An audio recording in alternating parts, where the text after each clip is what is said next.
बारिश में फटाफट एसी में ऑन कर दे ये मोड, चिपचिपाहट के साथ भारी बिजली बिल से मिलेगी राहत। मानसून का मौसम एक तरफ जहां भीषण गर्मी से राहत देता है, वहीं दूसरी ओर उमस और चिपचिपाहट लोगों को परेशान करने लगती है। तेज बारिश के बाद जब सूरज फिर से निकलता है तो वातावरण में मौजूद नमी शरीर को पसीने पसीने कर देती है।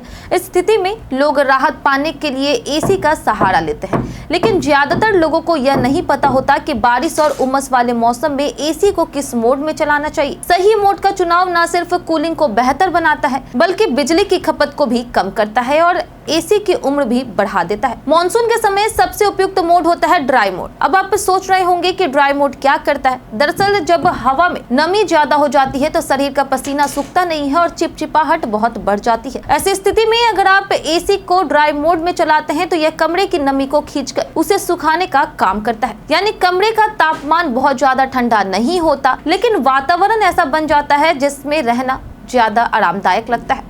ड्राई मोड में एसी का कंप्रेसर धीमी गति से काम करता है और फैन की स्पीड भी कम रहती है। इसका सीधा असर आपके बिजली बिल पर भी पड़ता है। कम स्पीड और कम वर्कलोड की वजह से एसी कम बिजली खपत करता है और लंबे समय तक चलता है, खास तौर पर तटीय इलाकों और उन जगहों पर जहां मॉनसून में बहुत अधिक उमस होती है। ड्राई मोड सबसे ज्यादा फायदेमंद साबित होता है। अगर आप बारिश के मौसम में एसी चला रहे हैं तो तापमान को भी ध्यान में रखना बेहद जरूरी है। बहुत से लोग गलती से एसी को 18 से 20 डिग्री पर सेट कर देते हैं, जिससे कमरे में ठंडक तो बढ़ती है लेकिन नमी का असर बना रहता है। सही तरीका यह है कि आप तापमान को 24 से 26 डिग्री के बीच रखें। इस तापमान पर न केवल वातावरण संतुलित रहता है बल्कि नमी का स्तर भी नियंत्रित होता है। मॉनसून में एसी की देखभाल भी जरूरी होती है। अगर आपकी एसी यूनिट बाहर बालकनी या फिर छत पर रखी है तो उसे किसी मजबूत कवर से ढक दे ताकि बारिश का पानी उसके अंदर ना पहुंचे। पानी के संपर्क में आने से यूनिट खराब हो सकती है या शॉर्ट सर्किट का खतरा भी बढ़ सकता है। वहीं बिजली की अनियमित आपूर्ति के चलते मॉनसून में वोल्टेज फ्लक्चुएशन होता है।